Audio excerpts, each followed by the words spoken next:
Em nome do Pai, do Filho e do Espírito Santo. Amém. Inspirai, Senhor, as nossas ações e ajudai-nos a realizá-las, para que em vós comece, para vós termine tudo aquilo que fizermos, por Cristo Senhor nosso. Amém. Nossa Senhora, Mãe da Divina Providência, providenciai. Em nome do Pai, do Filho e do Espírito Santo. Amém. Olá, tudo bem? Na aula de hoje, eu vou fazer uma breve revisão sobre todo o conteúdo deste texto que nós trabalhamos por algum tempo, mais de 2 meses, sobre a escola católica. O objetivo é que a gente compreenda agora o próximo passo que nós vamos dar agora nesse 9º ano, no nosso estudo, sobre aprofundar um pouco mais de como a Igreja Católica construiu a civilização ocidental, entendendo principalmente na questão da filosofia, como que a Igreja foi se relacionando até chegarmos no que nós temos hoje de bem considerável sobre a própria civilização ocidental. Nós estudamos um pouco de filosofia grega, particularmente nós estudamos muito de filosofia grega no 8º ano, e entramos neste ano, 9º ano, falando também, trazendo alguns elementos da filosofia grega, mas com relação à questão da educação, para cairmos na questão da escola católica, como a Igreja hoje compreende o modelo da educação católica, mas para isso é preciso que nós também compreendamos como que a Igreja se relacionou com este mundo, desde Cristo até hoje, em mais de 2000 anos de história. Esta história de uma civilização ocidental tem muita influência da Igreja Católica em todos os aspectos, principalmente educacionais e também os que se relacionam também com a ciência, a questão da ciência.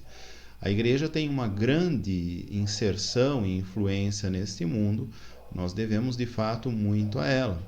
Entretanto, ao longo de um tempo, ao longo de uma história, cerca de 200, 300 anos para cá, a Igreja Católica foi sendo como que martirizada e como que deslocada do próprio campo que ela tanto incentivou e construiu, que é o meio acadêmico, as universidades, o estudo, a própria ciência. Foi mais ou menos no século XVIII que alguns pensadores começaram a levantar ideias contra a Igreja, dizendo que esta Igreja ela era inimiga da razão, inimiga do conhecimento. Quando nós falamos de conhecimento, da razão, nós estamos falando de filosofia. Quando nós falamos de filosofia, não tem como nós não refletirmos sobre a própria matéria da filosofia, que é a razão. Dizer que a Igreja Católica é inimiga da razão é uma ideia talvez um pouco mais recente, né? Como eu disse, do século XVIII para cá, que foi sendo incentivada e instruída em muitos meios, para que de fato criasse uma ideia errônea de que a Igreja é inimiga da razão. Mas isso não é bem verdade, né? Nas aulas agora, a partir deste início, né, nós começaremos a entender como a Igreja de fato ela foi se relacionando com o mundo, principalmente no campo do saber, da filosofia e da educação. Por isso nós estudamos detalhadamente como a Igreja pensa sobre a educação. A Igreja ela não pensa de uma forma simples, por exemplo, apenas aplicável a alguma matéria, ou como muitos pensam, a Igreja forma apenas religiosos. A Igreja ela forma o ser humano em sua totalidade para que ele alcance muito além. Este muito além está totalmente relacionado ao pensamento, à razão, à forma como se concebem as coisas. Nós compreendemos também no documento A Escola Católica que a missão salvífica da Igreja de salvar, libertar cada homem, ou seja, a missão da Igreja para cada homem vai muito além do que apenas as medidas colocadas neste mundo hoje. A Igreja quer que cada homem seja liberto. E na Idade Média, particularmente, na filosofia escolástica, uma filosofia puramente cristã, foi compreendido que o modelo para alcançar tais finalidades seria numa grande devoção a Deus. Obviamente, esta devoção faz parte de todo homem de boa vontade, mas através da razão. E assim a filosofia foi educando, ensinando várias pessoas, vários discípulos, a compreenderem como a razão pode alcançar níveis mais elevados possíveis, a ponto de que cada homem possa ser liberto do pecado, liberto das opressões desse mundo, liberto dos vícios, liberto das tentações, liberto também das falsas filosofias, das falsas ideias, falsas razões e etc. Nós vimos que o padrão, o modelo da escola católica, ele passa exatamente neste modelo de formação integral, ou seja, que o homem alcance uma elevação da sua razão e também alcance uma forma de caridade, uma forma de se relacionar com os outros, com o mundo, com a ciência, com tudo aquilo que nós vimos. Enfim, na questão da escola católica, é necessário, então, primeiro nós entendermos que a escola está engajada num projeto salvífico da própria Igreja. A Igreja deseja encaminhar cada homem para a salvação. E com a graça do Espírito Santo é que é possível que a Igreja alcance cada pessoa e evangelize, ou seja, tornar cada pessoa como uma fonte viva do Evangelho, que é o próprio Cristo, o anúncio cristão, o anúncio de que Cristo que vence a morte.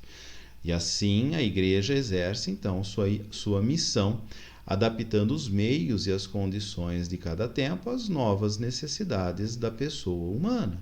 Ou seja, a Igreja ela oferece uma evangelização a cada pessoa gratuitamente, para que cada pessoa possa ser salva e encontre a plena realização de si mesmo. Então compreenda que um projeto educativo de uma escola católica, de todas as escolas católicas e da escola católica, assim que foi possível, ao longo destes 2000 anos de tradição, estas escolas, esses modelos educativos desejaram formar cada pessoa para construir um mundo melhor, vamos assim dizer, para construir uma pessoa melhor, para que cada pessoa pudesse encontrar a salvação, pudesse encontrar o próprio Cristo. Bom, no documento, então, nós dissemos lá em março sobre isso. Logo depois, a escola católica, o que ela deve contribuir, como ela deve contribuir. Ora, ela deve contribuir porque cada projeto educativo de cada escola, ele irá elevar o homem a uma plenitude. Simplesmente isso. Desta forma, cada homem também está envolvido em uma cultura, em o que chamamos de pluralismo cultural, em diversas culturas. Por exemplo, nossa cultura brasileiros, por exemplo, uma cultura particular, uma cultura familiar, que ela é mais íntima, ela é mais interior. A Igreja, ela deve educar independente das culturas, mas fazer com que cada cultura alcance a sua excelência, alcance o melhor que há de si. Assim se conclui, nesta parte, ter jovens e homens que estejam dispostos a construir uma sociedade impregnada com valores do Evangelho. Assim se espera de uma escola católica que ela se adapte a quaisquer condições para este mundo e se relacione com todas estas culturas, com todas as línguas, com todas as pessoas, elevando cada pessoa à sua plenitude. Bom, nós vamos continuar um pouco aqui. Logo após questionamos um pouco das problemáticas da escola católica e as objeções. A Igreja, então, considera a escola como um ambiente privilegiado para a formação integral dos fiéis, das pessoas, dos cristãos, dos batizados e também aqueles que não são batizados. Veremos agora, então, quais são os problemas que envolvem a escola católica e não somente a escola, mas todas as instituições da sociedade. Então, em primeiro lugar, uma primeira objeção a uma escola católica, o sentido de laico e laicista. Compreenda que este tipo de discussão ela é um pouco mais atual, né? Nós ouvimos muito dizer sobre o Estado ser laico, né? Sobre instituições serem laicas e etc. Bom, ser laico, né, que significa ser como que mais ou menos não interferir sobre a fé das pessoas, vamos assim dizer, né? Não quer dizer que ele deva pregar algo contrário à fé de cada pessoa, esvaziando totalmente. Esse seria o princípio do laicismo. Nós hoje temos exemplos nas universidades, no próprio governo, desta perpetuação deste Estado laicista, por exemplo, ou seja, aquele Estado, aquela instituição que seja aversiva à Igreja, aversiva a Deus, aversiva à própria cultura religiosa. Então, a primeira objeção talvez seria exatamente isso, o medo de enfrentar esta questão. Nós, como católicos, nós, como cristãos, não devemos nos apavorar com este medo. Nós devemos, sim, evangelizar mediante a graça, mediante o anúncio e sermos cristãos. Evangelizar é exatamente isso. Amar, colocar em prática as obras de misericórdia, por exemplo, o mandamento da caridade, dar ao outro sem esperar nada em troca, falar de Deus, falar de Cristo. Então nós vemos que a primeira objeção é exatamente essa. Outras objeções também são presentes quanto à vivência religiosa. Muitos acreditam que a escola católica visa instrumentalizar para fins religiosos e confessionais. Ou seja, muitos pensam que quem estuda dentro de uma escola católica vai ser padre, freira, religioso. Isso não é bem verdade. Assim como nós vimos em toda a história da humanidade, nem todos aqueles que estudaram em escolas confessionais se tornaram pessoas dessa forma. Mas o ideal é que eles se tornem homens, mulheres de boa vontade, que sejam um instrumento de Cristo, um instrumento de evangelização na família, no trabalho, numa escola, numa universidade, lecionando, como um profissional cristão, que era exatamente isso que eu já dizia em algumas outras aulas, né? Bom, tais objeções, então, também dizem respeito aos resultados educativos da escola católica, que por muitas vezes é acusada de não saber formar cristãos convictos, coerentes, preparados para o campo social e político. Uma grande dificuldade ligada a estes problemas é encontrar também um pessoal docente preparado em meios financeiros. Nós vemos que há uma grande dificuldade, pois a escola católica e muitos cristãos ao longo do tempo, eles formaram discípulos, pessoas, né, alunos, mas tiveram grande dificuldade para encontrar novas pessoas que se tornassem mestres novamente, ou seja, discípulos mestres. E aqui começa a haver um grande problema para a escola católica, como encontrar um pessoal docente preparado para que ele possa pregar exatamente isso. Então, explico esta parte, né? Ou seja, numa escola católica, um professor, ele deve viver aquilo que ele ensina, aquilo que ele prega. Ele deve ter uma boa conduta de vida. Ele deve ser um bom cristão. E ele deve ensinar e motivar também outros alunos a serem desta forma, assim como se torna a relação de um mestre com o seu discípulo. O discípulo deve se espelhar em seu mestre para seguir os seus caminhos e às vezes até seguir outros caminhos, mas inspirados pelo próprio mestre. Assim acontece conosco, nós cristãos, que temos Cristo como o próprio mestre da nossa vida. E assim também acontece numa escola católica, num projeto formativo de uma escola católica. Enfim, vamos continuando aqui. A escola católica também, ela se torna um local de excelência, um local onde a humanização acontece de forma como que natural. Ou seja, a escola olha para a pessoa humana, olha para a criança, a família, os familiares, a grande família em torno de um educando, em torno de um aluno, e quer que todos tenham uma experiência de plenificação da vida, ou seja, que eles encontrem ao próprio Cristo. Este é um dos grandes objetivos da escola católica. Assim, a escola católica, ela visa promover, novamente dizendo isso, promover integralmente cada pessoa, mediante um encontro vivo e vital com o patrimônio cultural e com Jesus Cristo. Então, esta mesma escola, ela tem a tarefa de estimular o aluno ao exercício da inteligência. É através da inteligência também que nós encontramos o próprio Cristo. E isto é muito interessante, eu descobri isso em filosofia, estudando a filosofia medieval, na época da filosofia escolástica. Muito foi debatido nas grandes universidades, Universidade de Salamanca, Universidade de Paris. As universidades eram redutos de intelectuais, onde tudo era questionado através do exercício da razão.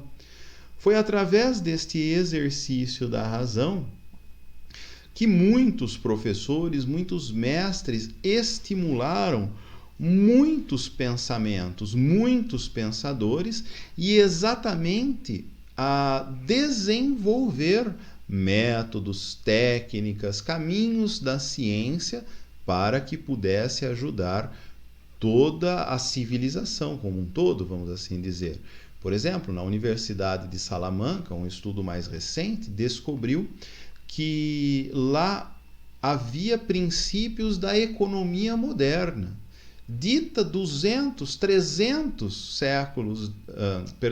3 séculos depois, 300 anos depois, já era ensinado na Universidade de Salamanca, na Espanha. Princípios da economia moderna. Então, nestes redutos de intelectuais, ou seja, nas universidades, redutos católicos, muito era produzido para que pudesse ajudar toda a civilização a partir da elevação do conhecimento, para que pudesse plenificar cada pessoa, ou seja, formá-lo integralmente, alcançar os níveis cada vez mais elevados. Tanto é que a escola, ela tem uma concepção de vida, ou seja, elevar a vida do homem ao nível da santidade. Quando nós falamos de santidade, nós estamos nos referindo ao máximo degrau que uma pessoa pode alcançar. Há uma caridade, por exemplo, dando esse exemplo da caridade. Ora, dar um dinheiro para uma pessoa na rua, por pura misericórdia, bondade, sem esperar que esta pessoa mude de vida ou lhe retribua o favor, isto é um ato totalmente cristão. Cristo nos ensinou isto. Antes de Cristo, por exemplo, na filosofia grega, em outros caminhos, jamais os pensadores haviam refletido sobre tal princípio, que muda o ser humano, muda a civilização, muda todos os caminhos. Então é desta forma que uma escola católica concebe a vida. Cada vida é preciosa, porque cada preciosidade de vida é dada por Deus, é criada por Deus. Cada ser humano é criado por Deus. Até os miseráveis, que por sinal tem um livro, do Victor Hugo, excelente, que se torna um filme, se tornou uma série, muito mundialmente filmado, feito, um livro muito famoso, Os Miseráveis, que conta mais ou menos este caminho, o caminho da caridade, o caminho da bondade, o caminho da remissão dos pecados, o caminho da transformação, que é isto exatamente o que Cristo nos dá como vida nova, obra de vida nova, um caminho para a remissão dos pecados. Isto, vamos assim dizer, que é obra pura, é invenção de Deus, é invenção de Cristo, é obra da Igreja Católica. Bom, então, compreendendo que a escola possui uma concepção de vida, ela deve colocar esta concepção de vida como parte do programa formativo. Cada pessoa deve encontrar a sua totalidade, ou seja, a escola deve formar para que cada um encontre o melhor que há em si, né? Particularmente aqui na Escola Querigma, né, nós temos este novo lema, vamos assim dizer, ou santo ou nada, né? Uma inspiração total de Deus para que todos nós possamos nos tornar santos, ou seja, totalidade da pessoa. Desta forma, a liberdade, ela, incentivada pela escola, é confrontada quando as dimensões éticas e religiosas da cultura encontram o sentido e o valor da vida do homem, usando literalmente a razão. E como que esta razão irá atuar? Simples, na sociedade atual. Nós bem sabemos que há um progresso científico, há um caminho que está sendo tomado por todo este mundo, que deve sim passar por um projeto formativo e por um crivo da igreja, e a igreja ela tem todo o direito de opinar e dar sua atenção a este mundo, e não somente isso, a igreja deve formar homens para que sejam agentes atuantes na sociedade atual, principalmente através da ciência. Por exemplo, através da medicina, através da engenharia, através da biologia, através da química, engenharia genética, da computação, enfim, de diversos caminhos. A escola, então, interferindo neste mundo, a igreja, então, interferindo neste mundo de certa forma, ela torna a escola como um lugar de humanização. Vamos passar um pouco adiante.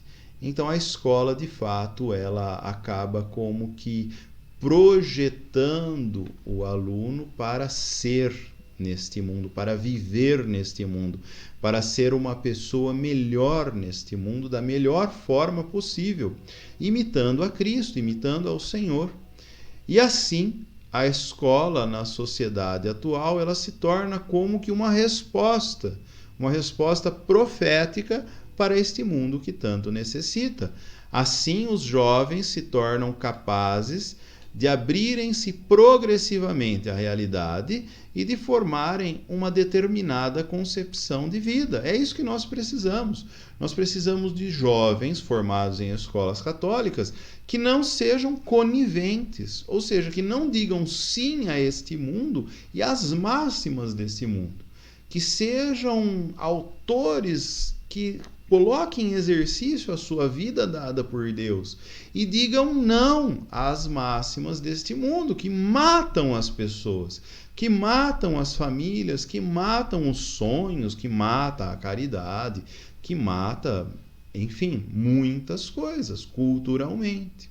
Nós precisamos de jovens fortes, de pessoas que atuem como verdadeiros cristãos neste mundo que tanto necessita de Deus e dos filhos de Deus, vamos assim dizer. Bom, vamos então, pessoas com personalidade, né? Nós precisamos. Bom, então, continuando, chegando quase já ao fim de toda essa história, a escola católica, ela se torna, então, como que um local de formação para a excelência. Paideia significa formação de criança, formação dos jovens. A educação católica, a escola católica vai muito além do modelo da paideia grega, apesar dela ser comparada também a este modelo. Bom, assim é esperado da educação que se desenvolva, que alcance patamares maiores. Na Grécia, ocorria dessa forma, buscava que cada jovem, cada criança alcançasse um nível elevado de conhecimento. Na escola católica, busca que cada criança, cada jovem, cada pessoa alcance a santidade, um degrau altíssimo para cada pessoa humana, para cada ser humano discípulo de Cristo. Bom, então, uma escola que possui um projeto educativo, ela deve estar ligada literalmente a uma síntese de fé e de cultura, ou seja, uma linha tênue que seja a fé e a cultura quase como que juntas, a ponto de nós dizermos assim, olha, eu amo o meu trabalho, eu estudo porque eu tenho fé em Cristo. Ou seja, isso se torna rico, isso se torna vivo neste mundo. Eu amo o próximo porque Cristo me amou primeiramente. E assim nós encaminhamos neste mundo o pensamento de um projeto formativo da escola católica. Para concluir, por fim, então, o ensino religioso ele se torna como que uma linha mestre, não para que ele doutrine e dogmatize uma pessoa, mas para que cada um tenha uma experiência viva do Cristo dentro da igreja, dentro da escola. A escola deve proporcionar uma experiência íntima com Cristo, para que cada pessoa, cada jovem, cada família possa amar Cristo e amar as pessoas, amar o mundo de uma forma correta, de uma forma concreta, assim como ensina o magistério da Igreja. A escola católica, então, ela é um campo muito vasto para este exercício da fé e da vida, aonde nós nos formamos para literalmente atuar nesta vida, mas com o nosso coração voltado aos céus, neste desejo de santidade. Eu peço para vocês assistirem então este vídeo, já assistiram até aqui, né? Mas se houver alguma dúvida, entre em contato, poste no fórum. Eu peço também para que vocês leiam tudo o que nós escrevemos sobre escola católica, como se fosse fazer uma revisão sobre tudo isso. Esse vídeo de hoje foi exatamente isso, porque eu vou marcar uma prova, provavelmente para a próxima segunda-feira, sobre todas essas questões da escola católica, para propriamente nós entrarmos neste assunto, como a Igreja Católica contribuiu na civilização ocidental, pensando principalmente no campo da filosofia. Ficamos por aqui, então. Qualquer dúvida, entre em contato. Deus te abençoe, Maria gere Jesus nos nossos corações. Muito obrigado. Até a próxima aula.